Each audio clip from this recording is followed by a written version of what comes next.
Hello friends, demat account open பண்ணணும்னு நினைக்கிறவங்க டிஸ்கிரிப்ஷனில் இருக்க லிங்க்கை யூஸ் பண்ணி ஈஸியாக அக்கௌண்ட் ஓப்பன் பண்ணிக்கலாம். ஃபண்டமெண்டல் அனலைசிஸ் சீரீஸில் மொத்தம் 10 வீடியோஸ் இருக்குது. இது ரெண்டாவது வீடியோ. ரிமைனிங் வீடியோஸுடைய லிங்க் டிஸ்கிரிப்ஷனில் இருக்குது. இந்த 10 வீடியோஸையும் ஒன் பை ஒன்னாக தொடர்ந்து பாருங்கள். அப்போ தான் உங்களுக்கு கான்செப்ட் ஈஸியாக அண்டர்ஸ்டாண்ட் ஆகும். இந்த 10 வீடியோஸும் உங்களுக்கு ஃபண்டமெண்டல் அனலைசிஸ் பண்ணுறதுக்கு ரொம்ப உதவியாக இருக்கும். இந்த வீடியோவில் இன்னும் சில பேசிக்ஸான ஃபினான்ஷியல் டேர்ம்ஸ் பற்றி பார்க்கலாம். எல்லா கம்பெனிஸுடைய பேலன்ஸ் ஷீட்லேயும் ஒரு பேசிக்கான அக்கௌண்டிங் ஈக்குவேஷன் ஒன்று இருக்கும். அதாவது equity plus liabilities equal to assets. இதில் நமக்கு அசட்ஸ்னால் என்ன அப்படிங்கிறது தெரியும்.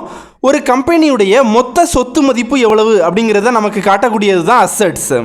அதே மாதிரி லயபிலிட்டிஸ்னால் என்ன அப்படிங்கிறது நமக்கு தெரியும். ஒரு கம்பெனியுடைய மொத்த கடன் எவ்வளவு அப்படிங்கிறத நமக்கு காட்டக்கூடியது தான் லயபிலிட்டிஸ். இதில் ஈக்விட்டி அப்படிங்கிற டேர்மை total equity, total capital, owners fund இல்லை ஷேர் ஹோல்டர்ஸ் ஃபண்ட் இந்த மாதிரியெல்லாம் மென்ஷன் பண்ணுவாங்க. இந்த எல்லா டேர்ம்ஸுமே ஈக்விட்டி அப்படிங்கிற டேர்மை தான் மீன் பண்ணும். ஈக்விட்டி அப்படிங்கிற டேர்முக்கு என்ன மீனிங் அப்படின்னு பார்க்கலாம். ஒரு கம்பெனியுடைய மொத்த சொத்து மதிப்பு எவ்வளவு அப்படிங்கிறது அசட்ஸ். அந்த அசட்ஸில் எவ்வளவு மதிப்புள்ள சொத்து ஓனர்ஸ்க்கு உரிமையானது அப்படிங்கிறத டினோட் பண்ணக்கூடிய டேர்ம் ஈக்விட்டி. லிஸ்டட் கம்பெனிஸை பொறுத்த வரைக்கும் ஓனர்ஸ் அப்படிங்கிறது ப்ரொமோட்டர்ஸ் மட்டும் கிடையாது. அந்த கம்பெனியுடைய எல்லா ஷேர் ஹோல்டர்ஸுமே ஓனர்ஸ் அப்படிங்கிற கேட்டகரிக்குள்ளே தான் வருவாங்க. அதனால தான் ஈக்விட்டி அப்படிங்கிற டேர்மை ஷேர் ஹோல்டர்ஸ் ஃபண்ட் அப்படின்னு சொல்கிறோம். அக்கௌண்டிங் ஈக்குவேஷனை ஒரு சின்ன எக்ஸாம்பிளோடு பார்க்கலாம்.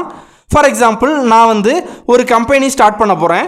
அந்த கம்பெனியை ஸ்டார்ட் பண்ணுறதுக்கு 1 கோடி ரூபாய் பணம் தேவைப்படும் அப்படின்னு அஸ்யூம் பண்ணிக்கலாம். என்கிட்ட 80 லட்சம் ரூபாய் தான் கையில் கேஷாக இருக்குது. அப்போது மீதி 20 லட்சம் ரூபாய்க்கு நான் பேங்க்கில் லோன் அப்ளை பண்ணுறேன் அப்படின்னு அஸ்யூம் பண்ணிக்கலாம். நான் என்னுடைய கம்பெனியை ஸ்டார்ட் பண்ணிட்டேன். இப்போ அந்த கம்பெனியுடைய மொத்த சொத்து மதிப்பு 1 கோடி ரூபாய். ஆனால் அந்த 1 கோடி ரூபாய் மதிப்புள்ள சொத்தில் என்னுடைய பங்கு, அதாவது ஓனருடைய பங்கு அப்படின்னு பார்த்தா அது வெறும் 80 லட்சம் ரூபாய் மட்டும்தான். எதனால் அப்படின்னா, நான் 80 லட்சம் ரூபாய் மட்டும்தான் அந்த கம்பெனியில் இன்வெஸ்ட் பண்ணியிருக்கேன். மீதி 20 லட்சம் ரூபாய் கடன் வாங்கியிருக்கேன். இந்த எக்ஸாம்பிளை அக்கௌண்டிங் ஈக்குவேஷனில் அப்ளை பண்ணி பார்க்கலாம். அசட்ஸ் அப்படின்னா கம்பெனியுடைய மொத்த சொத்து மதிப்பு. அந்த கம்பெனியுடைய மொத்த சொத்து மதிப்பு 1 கோடி ரூபாய். அந்த 1 கோடி ரூபாயை அசட்ஸ் அப்படிங்கிற டேர்மில் என்டர் பண்ணியிருக்கேன். அடுத்த சைடில் இதை நாம் பேலன்ஸ் பண்ண போகிறோம். அதாவது இந்த கம்பெனியை உருவாக்குறதுக்கு ஓனர் இன்வெஸ்ட் பண்ணின கேஷ் 80 லட்சம் ரூபாய். அதை ஈக்விட்டி அப்படிங்கிற டேர்மில் என்டர் பண்ணியிருக்கிறேன். கடன் வாங்கினது 20 லட்சம் ரூபாய். அதை லயபிலிட்டிஸ் அப்படிங்கிற டேர்மில் என்டர் பண்ணியிருக்கிறேன். சப்போஸ் யாராவது ஒருத்தர் என்கிட்ட உன் கம்பெனியுடைய ஒர்த்து என்ன அப்படிங்கிற மாதிரி கேட்டாங்க அப்படின்னா, அவங்கக்கிட்ட என் கம்பெனியுடைய ஒர்த்து 1 கோடி ரூபாய் அப்படின்னு சொல்ல முடியாது. ஏன்னா டோட்டல் அசட் வேல்யூவிலேருந்து லயபிலிட்டிஸை டிடெக்ட் பண்ணின பிறகு கிடைக்கிற அமௌண்ட் தான் என் கம்பெனியுடைய உண்மையான ஒர்த்து. அதாவது என் கம்பெனியுடைய ஒர்த்து 80 லட்சம் ரூபாய் அப்படின்னு தான் சொல்ல முடியும். அதுக்காக நான் லயபிலிட்டிஸை ரைட் சைடில் இப்போ எட்டு போகிறேன். லயபிலிட்டிஸ் அப்படிங்கிற டேர்மை ரைட் சைடில் எட்டு வந்திருக்கிறேன். என் கம்பெனியுடைய மொத்த சொத்து மதிப்பில் நான் வாங்கியிருக்கிற கடனை கழித்த பிறகு கிடைக்கக்கூடியது தான் என் கம்பெனியுடைய உண்மையான ஒர்த் எவ்வளவு அப்படிங்கிறது. அதாவது என் கம்பெனியுடைய உண்மையான ஒர்த் எவ்வளவு அப்படிங்கிறது நத்திங் பட் ஈக்விட்டி அப்படிங்கிற term. Basics of stock market வீடியோஸில் கம்பெனியுடைய நெட் ஒர்த் கேல்குலேட் பண்ணுறதுக்கு அசட்ஸ் மைனஸ் லயபிலிட்டிஸ் அப்படிங்கிற ஃபார்முலா யூஸ் பண்ணியிருப்போம். இந்த ஈக்விட்டி அப்படிங்கிற டேர்ம் தான் என் கம்பெனியுடைய மதிப்பு எவ்வளவு அப்படிங்கிறத டினோட் பண்ணக்கூடிய டேர்ம். ஈக்விட்டி அப்படிங்கிறத சிம்பிளாக net worth of the company அப்படின்னு சொல்லலாம். என்னுடைய கம்பெனியில் முதல் வருட முடிவில் 20 லட்சம் ரூபாய் ப்ராஃபிட் கிடைக்குது அப்படின்னு அஸ்யூம் பண்ணிக்கலாம். எனக்கு கிடைத்த 20 லட்சம் ரூபாய் ப்ராஃபிட்டை யூஸ் பண்ணி நான் வாங்கின 20 லட்சம் ரூபாய் கடனை ஃபஸ்ட்டு செட்டில் பண்ணுறேன் அப்படின்னு அஸ்யூம் பண்ணிக்கலாம். அதனால் லயபிலிட்டிஸ் 0 ஆயிரும். என்னுடைய கம்பெனியில் வந்த லாபத்தில் ஃபஸ்ட்டு நான் கடனை செட்டில் பண்ணிட்டேன். அதனால் என் கம்பெனியுடைய பேங்க் பேலன்ஸில் அந்த 20 லட்சம் ரூபாய் ப்ராஃபிட் கிரெடிட் ஆகாது. அதனால் என் கம்பெனியுடைய சொத்து மதிப்பு அதே 1 கோடி ரூபாய் தான். அக்கௌண்டிங் ஈக்குவேஷனில் வந்து என் கம்பெனியுடைய அசட்ஸ் வந்து 1 கோடி ரூபாய் மைனஸ் லயபிலிட்டிஸ் வந்து 0. அப்போ ஈக்விட்டி வந்து 1 கோடி ரூபாய் வரும். அதாவது என் கம்பெனியுடைய உண்மையான ஒர்த் வந்து 1 கோடி ரூபாயாக இன்க்ரீஸ் ஆகுது. 2வது வருடத்தில் வந்து என் கம்பெனியில் வந்து 30 லட்சம் ரூபாய் ப்ராஃபிட் கிடைக்குது அப்படின்னு அஸ்யூம் பண்ணிக்கலாம். அக்கௌண்டிங் ஈக்குவேஷனில் வந்து இப்போ என்ன சேஞ்சஸ் நடக்கும் அப்படின்னு பார்க்கலாம். என் கம்பெனிக்கு வந்து கடன் எதுவுமே கிடையாது. அதனால் அந்த 30 லட்சம் ரூபாய் வந்து என் கம்பெனியுடைய பேங்க் பேலன்ஸில் வந்து கிரெடிட் ஆகும். கம்பெனியுடைய பேங்க் பேலன்ஸும் வந்து அசட் கேட்டகரிக்குள்ளே தான் வரும். அப்போது என் கம்பெனியுடைய அசட் வந்து 1 கோடியிலிருந்து 1 கோடியே 30 லட்சம் ரூபாயாக இன்க்ரீஸ் ஆகும். என் கம்பெனியுடைய அசட் வேல்யூ வந்து 1 கோடியே 30 லட்சம் ரூபாய். ஆனால் இப்போ வந்து லயபிலிட்டிஸ் அப்படின்னு என் கம்பெனிக்கு எதுவுமே கிடையாது. அப்போது அக்கௌண்டிங் ஈக்குவேஷனை வந்து பேலன்ஸ் பண்ணினா ஈக்விட்டி வந்து 1 கோடியே 30 லட்சம் ரூபாயாக இன்க்ரீஸ் ஆகும். அதாவது 2வது வருட முடிவில் என் கம்பெனியுடைய உண்மையான ஒர்த் வந்து 1 கோடியே 30 லட்சம் ரூபாயாக இன்க்ரீஸ் ஆகும்.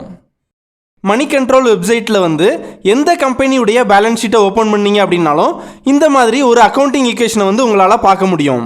நான் வந்து மணி கண்ட்ரோல் வெப்சைட்டில் வந்து ரிலையன்ஸ் இண்டஸ்ட்ரீஸ் லிமிடெட் அப்படின்னு சர்ச் பண்ணியிருக்கேன். இதில் ஃபினான்ஷியல்ஸ் அப்படிங்கிற லிங்க்கை கிளிக் பண்ணிங்க அப்படின்னா கீழே balance sheet, profit and loss account இந்த மாதிரி நிறைய லிங்க் ஓப்பன் ஆகும்.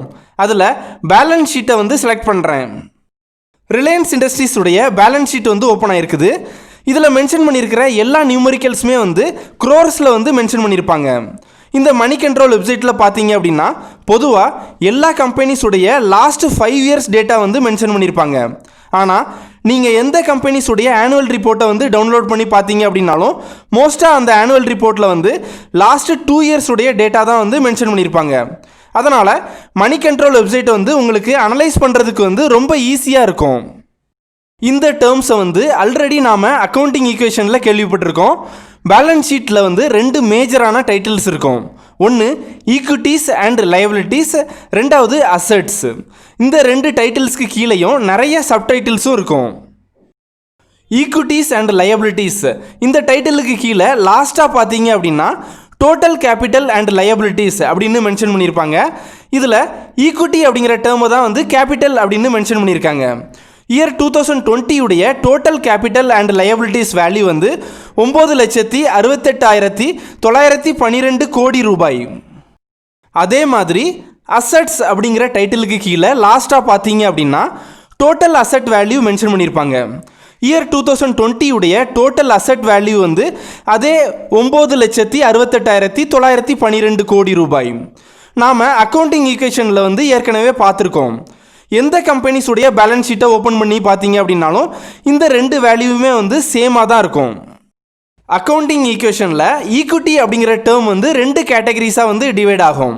ஒன்று வந்து ஷேர் கேபிட்டல், 2வது வந்து reserves and surplus. Basics of stock market வீடியோஸில் வந்து ஆத்தரைஸ்டு கேபிட்டல் அப்படிங்கிற ஒரு டேர்ம் வந்து யூஸ் பண்ணியிருப்பேன். Authorised capital and share capital இந்த 2 டேர்ம்ஸுமே வந்து மோரார்லெஸ் வந்து சேம் தான். ஒரு கம்பெனியை ஸ்டார்ட் பண்ண எவ்வளவு பணம் தேவைப்படுதோ அதுதான் வந்து ஷேர் கேபிட்டல். நாம் இதுக்கு முன்னால் பார்த்த எக்ஸாம்பிளையே எடுத்துக்கலாம். என்னுடைய கையில் வந்து 80 லட்சம் ரூபாய் இருந்தது. 20 லட்சம் ரூபாய் வந்து பேங்க்ல இருந்து கடன் வாங்கி மொத்தம் 1 கோடி ரூபாய் செலவு பண்ணி அந்த கம்பெனியை ஸ்டார்ட் பண்ணினேன். அதனால் அந்த 1 கோடி ரூபாய் தான் வந்து என் கம்பெனியுடைய ஷேர் கேபிட்டல். அடுத்து ரிசர்வ்ஸ் அண்ட் சர்ப்ளஸ் அப்படின்னா என்னன்னு பார்க்கலாம். என் கம்பெனியுடைய இனிஷியல் இன்வெஸ்ட்மெண்ட் அப்படின்னா அது வந்து 1 கோடி ரூபாய். அந்த 1 கோடி ரூபாயிலிருந்து நான் வந்து ஃப்யூச்சரில் எவ்வளவு ஏர்ன் பண்ணியிருக்கேன் அப்படின்னு பார்க்கணும் அப்படின்னா அதை வந்து ரிசர்வ்ஸ் அண்ட் சர்ப்ளஸில் தான் பார்க்க முடியும். அதாவது எல்லா கம்பெனிஸும் வந்து தான் ஏர்ன் பண்ணின ப்ராஃபிட்டை ஒவ்வொரு வருட முடிவுலையும் ரிசர்வ்ஸ் அண்ட் சர்ப்ளஸில் ஆட் பண்ணுவாங்க. கம்பெனிஸில் வந்து லாஸ் வந்தாலும் அதுவும் ரிசர்வ்ஸ் அண்ட் சர்ப்ளஸில் தான் ஆட் ஆகும். என்னுடைய கம்பெனியை வந்து நான் இப்போ தான் ஸ்டார்ட் பண்ணியிருக்கேன். ஏற்கனவே பார்த்த மாதிரி ரைட் சைடில் வந்து என் கம்பெனியுடைய அசட்ஸில் வந்து 1 கோடி ரூபாய் அப்படின்னு என்ட்ரு பண்ணியிருக்கேன். லயபிலிட்டிஸில் வந்து 20 லட்சம் ரூபாய் அப்படின்னு என்ட்ரு பண்ணியிருக்கேன். இப்போ லெஃப்ட் சைடில் பார்த்தீங்க அப்படின்னா ஷேர் கேபிட்டலில் வந்து 1 கோடி ரூபாய் அப்படின்னு என்ட்ரு பண்ணியிருக்கேன். ஏன்னா என் கம்பெனியை வந்து ஸ்டார்ட் பண்ணுறதுக்கு இனிஷியல் இன்வெஸ்ட்மெண்ட்டாக வந்து 1 கோடி ரூபாயை வந்து இன்வெஸ்ட் பண்ணியிருக்கேன். ஒரு கம்பெனியுடைய ஷேர் கேபிட்டல் வேல்யூ வந்து அடிக்கடி வந்து சேஞ்ச் ஆகாது. சில ரேர் சிச்சுவேஷன்ஸில் மட்டும்தான் வந்து சேஞ்ச் ஆகும். அது எந்தெந்த மாதிரி சிச்சுவேஷனில் வந்து சேஞ்ச் ஆகும் அப்படிங்கிறத இந்த வீடியோ எண்டில் வந்து சொல்கிறேன். அக்கௌண்டிங் ஈக்குவேஷனில் ரெண்டு சைடையும் பேலன்ஸ் பண்ணினா ரிசர்வ்ஸ் அண்ட் சர்ப்ளஸில் வந்து -20 லட்சம் ரூபாய் வரும். எதனால் அப்படின்னா என்னுடைய கம்பெனியை வந்து நான் இப்போ தான் ஸ்டார்ட் பண்ணியிருக்கேன். ஆரம்பத்தில் வந்து எனக்கு எந்த ப்ராஃபிட்டும் கிடையாது. ஆனால் பேங்க்குக்கு செலுத்த வேண்டிய கடன் தான் இருக்குது.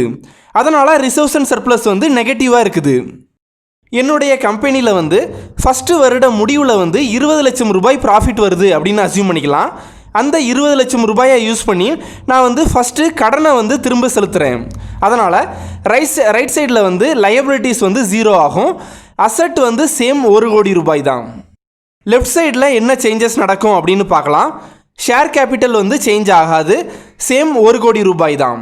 அடுத்து வருடம் கம்பெனி ஏர்ன் பண்ணுற ப்ராஃபிட் வந்து ரிசர்வ்ஸ் அண்ட் சர்ப்ளஸில் ஆட் ஆகும். ஆல்ரெடி -20 லட்சத்தில் இருக்குது.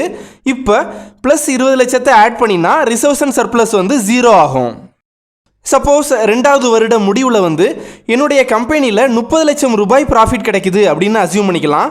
அப்போது ரைட் சைடில் அசட் வந்து 1 கோடியே 30 லட்சம் ரூபாயாக இன்க்ரீஸ் ஆகும். அந்த 1 கோடியே 30 லட்சம் ரூபாயில் வந்து 30 லட்சம் ரூபாய் வந்து அந்த கம்பெனியுடைய பேங்க் பேலன்ஸில் வந்து கேஷாக இருக்கும். லெஃப்ட் சைடில் பார்த்தீங்க அப்படின்னா ஷேர் கேபிட்டல் வந்து சேம் 1 கோடி ரூபாய் தான். அடுத்து 2வது வருடம் கிடைத்த ப்ராஃபிட் 30 லட்சம் ரூபாய் வந்து ரிசர்வ்ஸ் அண்ட் சர்ப்ளஸில் ஆட் ஆகும். என்னுடைய கம்பெனியில் நான் வந்து 2வது ஒரு ப்ராஜெக்ட் ஸ்டார்ட் பண்ணுறேன். அந்த 2வது ப்ராஜெக்ட்டுக்கு வந்து 50 லட்சம் ரூபாய் செலவாகும் அப்படின்னு அஸ்யூம் பண்ணிக்கலாம். என்னுடைய கம்பெனி பேங்க் பேலன்ஸில் வந்து 30 லட்சம் ரூபாய் தான் கேஷாக இருக்குது. அதனால் அடிஷ்னலாக 20 லட்சம் ரூபாய் வந்து பேங்க்கில் லோன் எடுத்து நான் வந்து 2வது ப்ராஜெக்ட் ஸ்டார்ட் பண்ணுறேன். இந்த 2வது ப்ராஜெக்ட் மூலமாக என் கம்பெனியுடைய டோட்டல் அசட் வேல்யூ வந்து இன்க்ரீஸ் ஆகும். அதாவது என் கம்பெனியுடைய பழைய அசட் வேல்யூ வந்து 1 கோடி ரூபாய் ப்ளஸ் இப்போது 2வது ப்ராஜெக்டுடைய அசட் வேல்யூ வந்து 50 லட்சம் ரூபாய். அப்போது மொத்த அசட் வேல்யூ வந்து 1 கோடியே 50 லட்சம் ரூபாயாக இன்க்ரீஸ் ஆகும். 2வது ப்ராஜெக்ட் ஸ்டார்ட் பண்ணுறதுக்காக வெறும் 30 லட்சம் ரூபாய் மட்டும்தான் வந்து என்கிட்ட கேஷாக இருந்தது. எக்ஸ்ட்ரா 20 லட்சம் ரூபாய் வந்து நான் பேங்க்கில் இருந்து கடன் வாங்கினேன். அதனால் என்னுடைய லயபிலிட்டிஸ் வந்து 20 லட்சம் ரூபாயாக இன்க்ரீஸ் ஆகும்.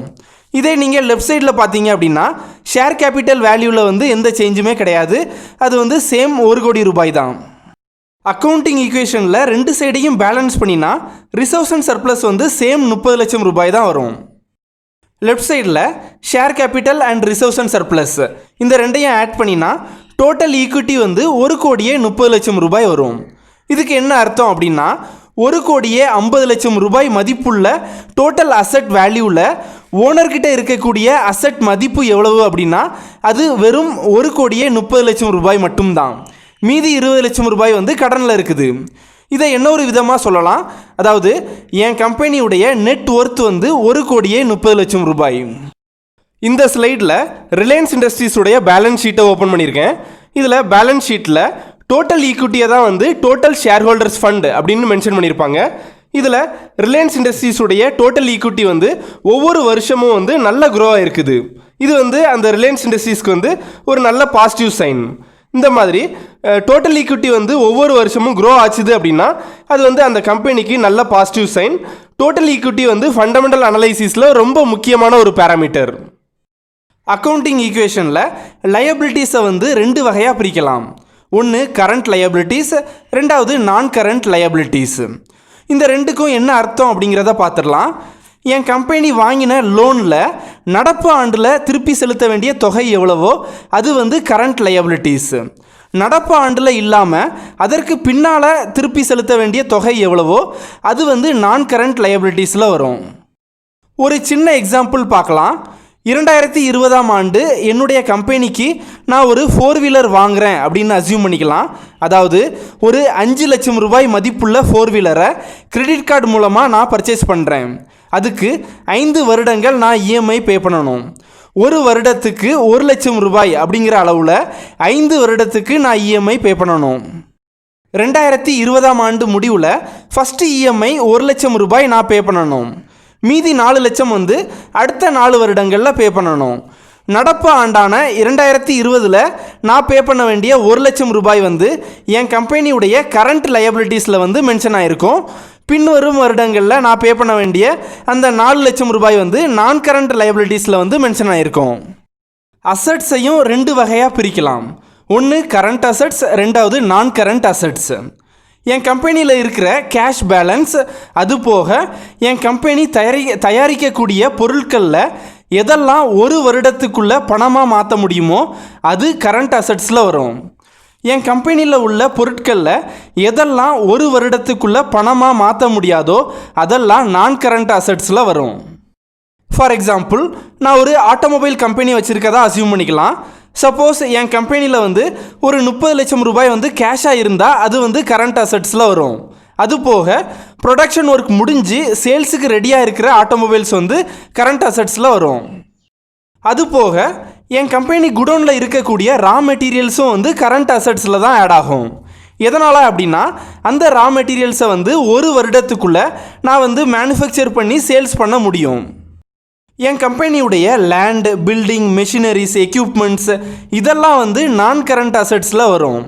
எதனால் அப்படின்னா இந்த லேண்ட், பில்டிங், மெஷினரிஸ் இது எல்லாத்தையுமே வந்து நான் வந்து எப்போவுமே சேல்ஸ் பண்ண போகிறது கிடையாது. இதெல்லாம் வந்து என் கம்பெனியுடைய ப்ரொடக்ஷன் மேனுஃபேக்சரிங்க்கு வந்து சப்போர்ட் பண்ணக்கூடிய அசட்ஸு. அடுத்து ஒரு கம்பெனியுடைய உண்மையான ஏர்னிங்ஸ் எவ்வளவு அப்படிங்கிறத எப்படி கேல்குலேட் பண்ணுறது அப்படின்னு பார்க்கலாம். நான் ஒரு ஆட்டோமொபைல் கம்பெனி வச்சுருக்கதா அசியூம் பண்ணிக்கலாம். என்னுடைய கம்பெனியில் வந்து இந்த வருடத்தில் 100 ஆட்டோமொபைல் சேல்ஸ் ஆகிருக்கதா அசியூம் பண்ணிக்கலாம். ஒரு ஆட்டோமொபைல் ப்ரைஸ் வந்து 1 லட்சம் ரூபாய். அப்படின்னா என் கம்பெனியுடைய டோட்டல் ரெவன்யூ வந்து 100 ஆட்டோமொபைல்ஸ் இன்ட்டு 1 லட்சம் ரூபாய், 1 கோடி ரூபாய் வரும். அதாவது என் கம்பெனியுடைய டோட்டல் ரெவன்யூ வந்து 1 கோடி ரூபாய். என் கம்பெனியுடைய டோட்டல் ரெவன்யூவில் வந்து ஃபஸ்ட்டு ஆப்ரேட்டிங் எக்ஸ்பென்ஸை வந்து டிடெக்ட் பண்ணணும். ஃபண்டமெண்டல் அனாலிசிஸ் சீரீஸில் ஃபஸ்ட்டு வீடியோவில் capital expense and revenue expense அப்படின்னு 2 டேர்ம்ஸ் பார்த்தோம். அதில் ரெவன்யூ எக்ஸ்பென்ஸ் அப்படிங்கிறது nothing but operating expense. Operating எக்ஸ்பென்ஸை சிம்பிளாக சொல்லணும் அப்படின்னா என் கம்பெனியுடைய ரெகுலர் ஆப்ரேஷன்ஸ்க்கு எவ்வளவு செலவாகுதோ அதுதான் வந்து ஆப்ரேட்டிங் எக்ஸ்பென்ஸு. ஃபார் எக்ஸாம்பிள், என் கம்பெனியுடைய raw material cost, labour cost, electricity bill இதெல்லாம் வந்து ஆப்ரேட்டிங் எக்ஸ்பென்ஸில் தான் ஆட் ஆகும். அது போக மார்க்கெட்டிங்க்கு செலவு பண்ணுறது, ரிசர்ச் அண்ட் டெவலப்மெண்ட் இந்த மாதிரி செலவு பண்ணுறதெல்லாம் கூட ஆப்ரேட்டிங் எக்ஸ்பென்ஸில் தான் ஆட் ஆகும். என் கம்பெனியுடைய ஆப்ரேட்டிங் எக்ஸ்பென்ஸ் வந்து 30 லட்சம் ரூபாய் அப்படின்னு அசியூம் பண்ணிக்கலாம். அப்போது டோட்டல் ரெவன்யூ 1 கோடி ரூபாயில் 30 லட்சம் ரூபாயை டிடெக்ட் பண்ணினா மீதி 70 லட்சம் ரூபாய் வரும். ரெவன்யூவில் இருந்து ஆப்ரேட்டிங் எக்ஸ்பென்ஸை டிடெக்ட் பண்ணின பிறகு வர்றது 70 லட்சம் ரூபாய். இதைத்தான் வந்து ஈபிடா அப்படின்னு சொல்லுவாங்க. அதாவது ஈபிடா அப்படின்னா earnings before interest, taxes, depreciation and amortisation. அதாவது ஒரு கம்பெனியுடைய லோன் இன்ட்ரெஸ்ட், டேக்ஸ், மெஷினரிஸுடைய டிப்ரிசியேஷன் அமௌண்ட், அமார்டைசேஷன் வேல்யூ இதெல்லாத்தையும் டிடெக்ட் பண்ணுறதுக்கு முன்னால் ஒரு கம்பெனியுடைய ஏர்னிங்ஸ் எவ்வளவு அப்படிங்கிறது தான் ஈபிடா. நமக்கு கிடைச்ச ஈபிடா வேல்யூவிலேருந்து டிப்ரிசியேஷன் அண்ட் அமார்டைசேஷன் வேல்யூவை எப்படி டிடெக்ட் பண்ணுறது அப்படின்னு பார்க்கலாம். கம்பெனிஸை பொறுத்த வரைக்கும் 2 விதமான நான் கரண்ட் அசட்ஸ் இருக்குது. ஒன்று வந்து டேஞ்சிபிள் அசட்ஸ், ரெண்டாவது இன்டேஞ்சிபிள் அசட்ஸ். டேஞ்சிபிள் அசட்ஸை ஃபிசிக்கல் அசட்ஸ் அப்படின்னு சொல்லலாம்.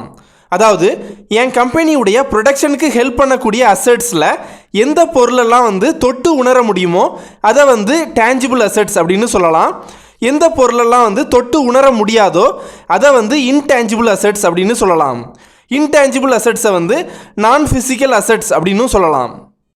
டேஞ்சிபிள் அசட்ஸில் என் கம்பெனியுடைய building, machines, equipments, vehicles, furnitures இதெல்லாமே வந்து டேஞ்சிபிள் அசட்ஸில் ஆட் ஆகும்.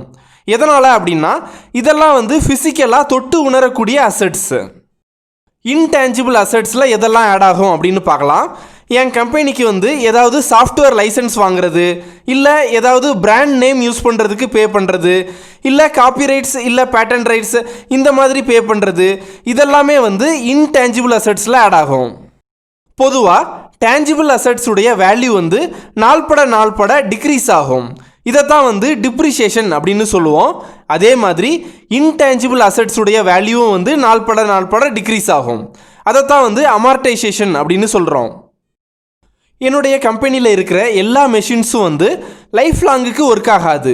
ஃபார் எக்ஸாம்பிள், என் கம்பெனியில் இருக்கிற எல்லா மெஷின்ஸுடைய லைஃபும் வந்து ஒரு 10 வருடங்கள் அப்படின்னு அசியூம் பண்ணிக்கலாம். அந்த எல்லா மெஷின்ஸுடைய மொத்த வேல்யூ வந்து 1 கோடி ரூபாய் அப்படின்னு அசியூம் பண்ணிக்கலாம். அதாவது நான் வந்து என் கம்பெனியில் இருக்கிற எல்லா மெஷின்ஸையும் வந்து 1 கோடி ரூபாய்க்கு நான் வாங்கி இன்ஸ்டால் பண்ணியிருக்கேன். மெஷினரிஸுடைய மொத்த வேல்யூ 1 கோடி ரூபாயை 10 வருடங்களுக்கு ஈவனாக டிஸ்ட்ரிபியூட் பண்ணினா ஒரு வருடத்துக்கு 10 லட்சம் ரூபாய் அப்படிங்கிற அளவில் மெஷினரிஸுடைய வேல்யூ வந்து ஒவ்வொரு வருடமும் குறையும். அப்போ முதல் வருட முடிவில் என் கம்பெனி மெஷினரிஸுடைய வேல்யூ வந்து 90 லட்சம் ரூபாயாக குறையும். அதாவது டிப்ரிசியேஷன் வேல்யூ வந்து ஒரு வருடத்துக்கு 10 லட்சம் ரூபாய். தொடர்ந்து 10 வருடங்களுக்கு மெஷின்ஸுடைய டிப்ரிசியேஷன் வேல்யூ 10 லட்சமாக டிக்ரீஸ் ஆகி 10வது வருடம் முடிவில் மெஷின்ஸுடைய வேல்யூ வந்து 0வாக மாறும். சப்போஸ் அந்த மெஷின்ஸை வந்து 10 வருடங்கள் முடிந்த பிறகும் அந்த கம்பெனியில் வந்து யூஸ் பண்ணுறாங்க அப்படின்னா அப்போது 11வது வருடத்தில் இருந்து டிப்ரிசியேஷன் வேல்யூ வந்து 0 அப்படின்னு எடுத்துக்கணும். கம்பெனிஸில் டிப்ரிசியேஷனுடைய சேம் கான்செப்ட் தான் வந்து அமார்டைசேஷனுக்கும் அப்ளை ஆகும். ஃபார் எக்ஸாம்பிள், நான் ஒரு சாஃப்ட்வேர் லைசன்ஸ் வாங்குகிறேன். அந்த சாஃப்ட்வேர் லைசன்ஸ் வந்து 1 கோடி ரூபாய்க்கு 10 வருடங்கள் யூஸ் பண்ணிக்கலாம் அப்படிங்கிற ஒரு கண்டிஷனில் வாங்குகிறேன் அப்படின்னு அசியூம் பண்ணிக்கலாம். அந்த சாஃப்ட்வேருடைய வேல்யூ வந்து ஒவ்வொரு வருடமும் 10 லட்சமாக டிக்ரீஸ் ஆகும். 10வது வருடம் முடிவில் வந்து அந்த சாஃப்ட்வேருடைய வேலிடிட்டி முடிஞ்சிடும். அந்த சாஃப்ட்வேரை யூஸ் பண்ண முடியாது, நீங்கள் மறுபடியும் பர்ச்சேஸ் பண்ணணும். ஃபார் எக்ஸாம்பிள், என் கம்பெனியுடைய டிப்ரிசியேஷன் அண்ட் அமார்டைசேஷன் வேல்யூ வந்து மொத்தம் 20 லட்சம் ரூபாய் அப்படின்னு அசியூம் பண்ணிக்கலாம். அப்போது ஈபிடால இருந்து 20 லட்சம் ரூபாயை டிடெக்ட் பண்ணினா 50 லட்சம் ரூபாய் மீதி கிடைக்கும். ஈபிடால இருந்து டிப்ரிசியேஷன் அண்ட் அமார்டைசேஷன் வேல்யூவை டிடெக்ட் பண்ணின பிறகு கிடைக்கிறது தான் இபிஐடி, அதாவது earnings before interest and tax. இந்த இபிஐடியை ஆப்ரேட்டிங் ப்ராஃபிட் அப்படின்னு சொல்லுவாங்க. ஒரு கம்பெனி எவ்வளவு எஃபிஷியண்ட்டாக கோர் பிஸ்னஸ்லேருந்து ப்ராஃபிட் ஜென்ரேட் பண்ணுறாங்க அப்படிங்கிறத நாம் இந்த ஆப்ரேட்டிங் ப்ராஃபிட் மூலமாக நாம் தெரிஞ்சுக்க முடியும். ஒரு கம்பெனி அப்படின்னு எடுத்துக்கிட்டால் அந்த கம்பெனியில் வந்து அந்த கம்பெனியுடைய ஓனர் வந்து பிஸ்னஸுக்கு எவ்வளவு மொத்தம் செலவு பண்ணுறாரோ அதைத்தான் வந்து இன்புட் அப்படின்னு எடுத்துக்கணும். அவுட்புட் அப்படின்னா அந்த கம்பெனிக்கு கிடைக்கக்கூடிய ரெவன்யூ தான் வந்து அவுட்புட்டு. சிம்பிளாக இன்புட் அப்படிங்கிறத வந்து capital expense plus operating expense அப்படின்னு சொல்லலாம். Nothing but total expense of the company. நாம் பார்த்த எக்ஸாம்பிளில் ஆப்ரேட்டிங் எக்ஸ்பென்ஸை ஃபஸ்ட்டு டிடெக்ட் பண்ணியாச்சுது. நெக்ஸ்ட்டு டிப்ரிசியேஷன் அண்ட் அமார்டைசேஷன் வேல்யூவை டிடெக்ட் பண்ணினோம். இந்த டிப்ரிசியேஷன் அண்ட் அமார்டைசேஷன் வேல்யூ அப்படிங்கிறது இன்டைரக்டாக வந்து கேபிட்டல் எக்ஸ்பென்ஸை தான் மீன் பண்ணோம். ஃபைனலாக ஒரு கம்பெனியுடைய அவுட்புட் மைனஸ் இன்புட் வந்து இபிஐடி இல்லை ஆப்ரேட்டிங் ப்ராஃபிட் அப்படின்னு சொல்லலாம். இந்த இபிஐடி அப்படிங்கிற பேராமீட்டர் வந்து ஏதாவது 2 கம்பெனிஸை வந்து கம்பேர் பண்ணுறதுக்கு ரொம்ப ஹெல்ப்ஃபுல்லாக இருக்கும். நாம் கம்பேர் பண்ண வேண்டிய கம்பெனிஸில் எந்த கம்பெனி அவங்களுடைய பிஸ்னஸை எஃபிஷியண்ட்டாக ரன் பண்ணுறாங்க அப்படின்னு இந்த பேராமீட்டர் மூலமாக ஈஸியாக தெரிஞ்சிக்க முடியும். அடுத்தது, இந்த வருடம் என் கம்பெனியுடைய லோனுக்கு 20 லட்சம் ரூபாய் இன்ட்ரெஸ்ட் பே பண்ணணும் அப்படின்னு அசியூம் பண்ணிக்கலாம். அப்போ ஆப்ரேட்டிங் ப்ராஃபிட் 50 லட்சம் ரூபாயிலிருந்து 20 லட்சத்தை டிடெக்ட் பண்ணினா மீதி 30 லட்சம் ரூபாய் கிடைக்கும். நமக்கு கிடைத்த இந்த 30 லட்சம் ரூபாயை தான் ஏர்னிங்ஸ் பிஃபோர் டேக்ஸ் இல்லை ப்ராஃபிட் பிஃபோர் டேக்ஸ் அப்படின்னு சொல்லுவாங்க. அதாவது ஒரு கம்பெனிக்கு டேக்ஸ் பே பண்ணுறதுக்கு முன்னால் கிடைத்த ப்ராஃபிட் அப்படின்னா அது வந்து profit before tax. Company tax வந்து 30%. 30 லட்சம் ரூபாய்க்கு 30% அப்படின்னா 9 லட்சம் ரூபாய் வரும். இந்த 9 லட்சம் ரூபாயை நான் வந்து கவர்மெண்ட்டுக்கு டேக்ஸாக பே பண்ணணும். 30 லட்சம் ரூபாயில் 9 லட்சத்தை டிடெக்ட் பண்ணினா 21 லட்சம் ரூபாய் மீதி கிடைக்கும். என் கம்பெனியுடைய உண்மையான ஏர்னிங்ஸ் அப்படின்னா இந்த 21 லட்சம் ரூபாய் தான். அதாவது இந்த 21 லட்சம் ரூபாயை ப்ராஃபிட் ஆஃப்டர் டேக்ஸ் அப்படின்னு சொல்லலாம். இந்த கேல்குலேஷன் போடும்போது டிப்ரிசியேஷனில் மெஷின்ஸை, எக்யூப்மெண்ட்ஸை, வெஹிக்கிள்ஸ் இதெல்லாம் வந்து கன்சிடர் பண்ணுவாங்க. ஆனால் லேண்டை வந்து டிப்ரிசியேஷனுக்கு கன்சிடர் பண்ண மாட்டாங்க. எதனால் அப்படின்னா லேண்டுடைய வேல்யூ வந்து டிப்ரிஷியேட் ஆகாது. அடுத்து நாம் பார்க்க போகிற டேர்ம் வந்து இபிஎஸ், அதாவது ஏர்னிங்ஸ் பெர் ஷேர். என் கம்பெனியுடைய ஏர்னிங்ஸ் ஆஃப்டர் டேக்ஸ் வந்து 21 லட்சம் ரூபாய். இந்த ஏர்னிங்ஸை என் கம்பெனியுடைய டோட்டல் நம்பர் ஆஃப் ஷேர்ஸால் டிவைட் பண்ணினா ஒரு ஷேருக்குரிய ஏர்னிங்ஸ் வந்து கிடைக்கும். அதுதான் வந்து EPS, earnings per share. Suppose என் கம்பெனியுடைய டோட்டல் நம்பர் ஆஃப் ஷேர்ஸ் வந்து 1 லட்சம் ஷேர்ஸ் அப்படின்னு அசியூம் பண்ணிக்கலாம். என் கம்பெனியுடைய ஏர்னிங்ஸ் ஆஃப்டர் டேக்ஸ் வந்து 21 லட்சம் ரூபாய். அந்த 21 லட்சம் ரூபாயை 1 லட்சம் ஷேர்ஸால் டிவைட் பண்ணினா நமக்கு 21 ரூபாய் கிடைக்கும். அதாவது என் கம்பெனியுடைய ஒரு ஷேருடைய ஏர்னிங்ஸ் வந்து 21 ரூபாய். ஒரு கம்பெனி வந்து நல்லா பெர்ஃபார்ம் பண்ணுதா அப்படிங்கிறத இந்த இபிஎஸ் வேல்யூவை வச்சு ஈஸியாக தெரிஞ்சிக்க முடியும். அதாவது இந்த இபிஎஸ் வேல்யூ வந்து வருடம் இன்க்ரீஸ் ஆச்சுது அப்படின்னா அது வந்து அந்த கம்பெனிக்கு ஒரு பாசிட்டிவ் சைன். ஒரு கம்பெனியில் ஒரு ஷேருடைய ஏர்னிங்ஸ் எப்படி கேல்குலேட் பண்ணுறது அப்படிங்கிறத இதுக்கு முன்னால் பார்த்தோம். அடுத்து இப்போ ஒரு ஷேருடைய ஒர்த் எவ்வளவு அப்படிங்கிறத எப்படி கேல்குலேட் பண்ணுறது அப்படின்னு இப்போ பார்க்கலாம். அக்கௌண்டிங் ஈக்குவேஷனில் டோட்டல் ஈக்விட்டியை தான் வந்து ஒரு கம்பெனியுடைய கரண்ட் நெட்ஒர்த் அப்படின்னு சொல்லுவாங்க. அப்போது அந்த கம்பெனியுடைய ஒரே ஒரு ஷேருடைய கரண்ட் ஒர்த் எப்படி கேல்குலேட் பண்ணுறது அப்படின்னா நெட் ஒர்த், அதாவது total equity divided by total number of shares. இந்த ஃபார்முலாவை அப்ளை பண்ணினா ஒரு ஷேருடைய கரண்ட் ஒர்த்தை கேல்குலேட் பண்ண முடியும். ஒரு சின்ன எக்ஸாம்பிள் ஒன்று எடுத்துக்கலாம். ஒரு கம்பெனியுடைய டோட்டல் ஈக்விட்டி வந்து 1 லட்சம் ரூபாய் அப்படின்னு எடுத்துக்கலாம். டோட்டல் நம்பர் ஆஃப் ஷேர்ஸ் வந்து 2000 ஷேர்ஸ் அப்படின்னு அசியூம் பண்ணிக்கலாம். அப்போது 1 லட்சம் ரூபாய் டிவைடட் பை 2000 ஷேர்ஸ் நமக்கு 50 ரூபாய் கிடைக்கும். அதாவது அந்த கம்பெனியுடைய ஒரு ஷேருடைய கரண்ட் ஒர்த் வந்து 50 ரூபாய். இதைத்தான் வந்து புக் வேல்யூ அப்படின்னு சொல்லுவாங்க. அந்த கம்பெனியுடைய ஒரு ஷேருடைய ஒர்த் வந்து 50 ரூபாய் அப்படிங்கிறதுக்காக நான் வந்து 50 ரூபா பே பண்ணினா அந்த கம்பெனியுடைய ஒரு ஷேர் கிடைக்கும் அப்படிங்கிறது கிடையாது. அந்த கம்பெனியுடைய ஷேர் வந்து ஸ்டாக் எக்ஸ்சேஞ்சில் என்ன ப்ரைஸுக்கு ட்ரேட் ஆகிட்டு இருக்குதோ அந்த ப்ரைஸுக்கு தான் எனக்கு ஷேர்ஸ் வந்து கிடைக்கும். சப்போஸ் அந்த கம்பெனியுடைய ஷேர் வந்து இன்றைக்கி தேதிக்கு 1000 ரூபாயில் ட்ரேட் ஆகிட்டு இருக்குது அப்படின்னு அசியூம் பண்ணிக்கலாம். அப்போது நான் அந்த கம்பெனியுடைய ஒரு ஷேர் வாங்குகிறேன் அப்படின்னா 50 ரூபாய்க்கு ஒர்த்தான ஷேரை தான் நான் வாங்கியிருக்கிறேன்.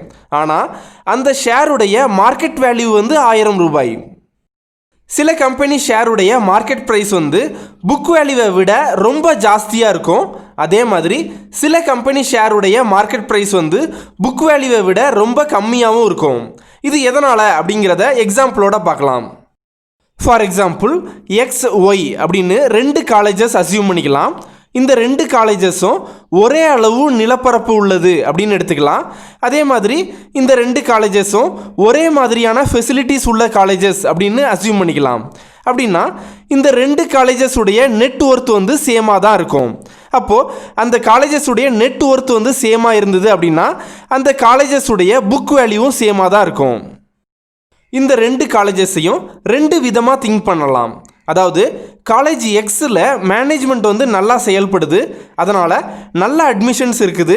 நல்ல அட்மிஷன் இருந்தது அப்படின்னா அந்த காலேஜில் வந்து நல்ல ப்ராஃபிட் கிடைக்கும். ஆனால் காலேஜ் ஒய்யில் மேனேஜ்மெண்ட் வந்து சரி கிடையாது. அப்போது மேனேஜ்மெண்ட் வந்து சரியில்லை அப்படின்னா அந்த காலேஜில் வந்து அட்மிஷன்ஸ் இருக்காது. அப்போது அட்மிஷன் இல்லை அப்படின்னா அந்த காலேஜில் வந்து ப்ராஃபிட் கிடைக்காது. இந்த மாதிரி சிச்சுவேஷனில் இன்வெஸ்டர்ஸ் எல்லாருமே காலேஜ் எக்ஸுடைய ஷேர்ஸை வாங்குறதுக்கு தான் ரொம்ப ஆர்வம் காட்டுவாங்க. அப்போது காலேஜ் எக்ஸுடைய ஷேர்ஸுடைய டிமாண்ட் வந்து ஜாஸ்தியாகும். டிமாண்ட் ஜாஸ்தி ஆகிறதுனால காலேஜ் எக்ஸுடைய மார்க்கெட் ப்ரைஸ் வந்து புக் வேல்யூவை விட பல மடங்கு உயரும். ஆனால் காலேஜ் ஒய்யை எடுத்துக்கிட்டால் அந்த ஷேருக்கு வந்து டிமாண்ட் இருக்காது. அப்போது அந்த காலேஜ் ஒய்யுடைய மார்க்கெட் ப்ரைஸ் வந்து புக் வேல்யூவை விட குறையிறதுக்கும் கூட சான்ஸ் உண்டு. ஃபண்டமெண்டல் அனலைசிஸில் யூஸ் பண்ணுற 3 டைப்ஸ் ஆஃப் கேபிட்டலுக்கு சிம்பிள் ஃபார்முலா என்ன அப்படிங்கிறத பார்க்கலாம். First share capital. Share capital அப்படிங்கிறது நமக்கு தெரியும். ஒரு பிஸ்னஸை ஸ்டார்ட் பண்ணுறதுக்கு என்ன அமௌண்ட் செலவு பண்ணினாங்களோ அதுதான் ஷேர் கேபிட்டல். இதனுடைய ஃபார்முலா வந்து share capital is equal to total number of shares into face value of the share. Face value அப்படிங்கிறது initial value or historical value of the share. ரெண்டாவது டோட்டல் ஈக்விட்டி. டோட்டல் ஈக்விட்டி அப்படிங்கிறது ஒரு கம்பெனியுடைய ஆக்சுவலான net worth. Already நாம் total equity is equal to assets minus liabilities அப்படின்னு பார்த்துருப்போம். இதை வந்து total equity is equal to total number of shares into book value of the share அப்படின்னு சொல்லலாம். இதில் புக் வேல்யூ அப்படிங்கிறது ஒரு ஷேருடைய ஆக்சுவலான ஒர்த் என்ன அப்படிங்கிறது. மூணாவது மார்க்கெட் கேபிட்டல். மார்க்கெட் கேபிட்டல் அப்படின்னா ஒரு கம்பெனிக்கு மார்க்கெட்டில் என்ன வேல்யூ அப்படிங்கிறத காட்டக்கூடிய டேர்ம் தான் வந்து மார்க்கெட் கேபிட்டல்.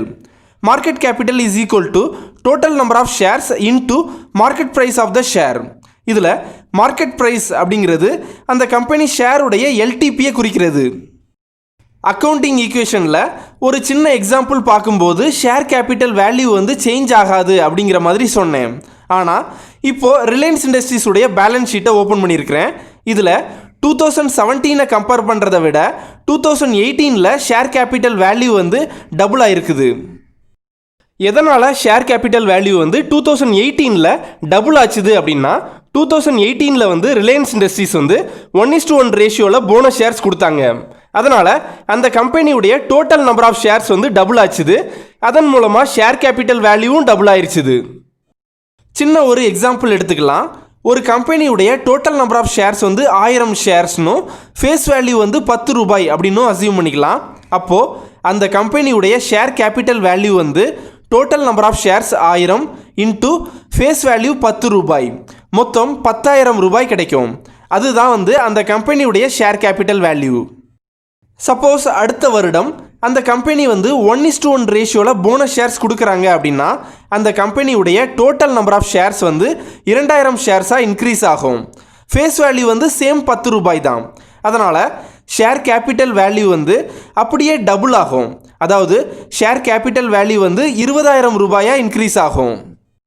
அந்த கம்பெனி வந்து 1:1 ரேஷியோவில் போனஸ் ஷேர்ஸ் கொடுக்கறதுக்காக ஃபண்டமெண்டலில் என்ன சேஞ்சஸ் பண்ணுவாங்க அப்படின்னா ஃபஸ்ட்டு அந்த கம்பெனி வந்து அவங்களுக்கு கிடைத்த ப்ராஃபிட்டில் இருந்து 10,000 ரூபாயை எடுத்து ஷேர் கேபிட்டலில் வந்து அலாட் பண்ணுவாங்க. மீதி ப்ராஃபிட்டை வந்து ரிசர்வ்ஸ் அண்ட் சர்ப்ளஸில் அலாட் பண்ணுவாங்க. போனஸ் ஷேர்ஸ் மாதிரியே சப்போஸ் ஒரு கம்பெனி வந்து ஃபர்தர் பப்ளிக் ஆஃபர் கொண்டு வர்றாங்க அப்படின்னா இந்த சிச்சுவேஷன்ஸ்லேயும் கம்பெனி வந்து புதுசாக ஷேர்ஸ் க்ரியேட் பண்ணுவாங்க. புதுசாக ஷேர்ஸ் க்ரியேட் பண்ணுறதுக்காக ஷேர் கேபிட்டல் வேல்யூவை ரைஸ் பண்ணுவாங்க. 2-3 கம்பெனிஸுடைய balance sheet, profit and loss account, இந்த ஸ்டேட்மெண்ட்டெல்லாம் ஓப்பன் பண்ணி பார்த்துட்டு அதில் என்னென்ன டேர்ம்ஸ்லாம் டிஸ்கஸ் பண்ணியிருக்கோம் அப்படிங்கிறத கொஞ்சம் கோ த்ரூ பண்ணிவிட்டு அடுத்த வீடியோ 3rd வீடியோ பாருங்கள். அப்போ உங்களுக்கு ஈஸியாக இருக்கும். நம்மளுடைய சேனலில் பேசிக்ஸ் ஆஃப் ஸ்டாக் மார்க்கெட் கான்செப்டில் டோட்டலாக 8 வீடியோஸ் அப்லோட் பண்ணியிருக்கோம். அந்த 8 வீடியோஸும் உங்களுக்கு ஷேர் மார்க்கெட்டில் யூஸ் பண்ணுற பேசிக்கான டேர்ம்ஸை அண்டர்ஸ்டாண்ட் பண்ணுறதுக்கு உதவியாக இருக்கும். அந்த வீடியோஸுடைய லிங்க் வந்து டிஸ்கிரிப்ஷனில் இருக்குது. இந்த வீடியோவில் உங்களுக்கு ஏதாவது டவுட் இருந்தது அப்படின்னா நீங்கள் வந்து தாராளமாக கமெண்ட் பண்ணலாம். நான் வந்து ரிப்ளை பண்ணுறேன்.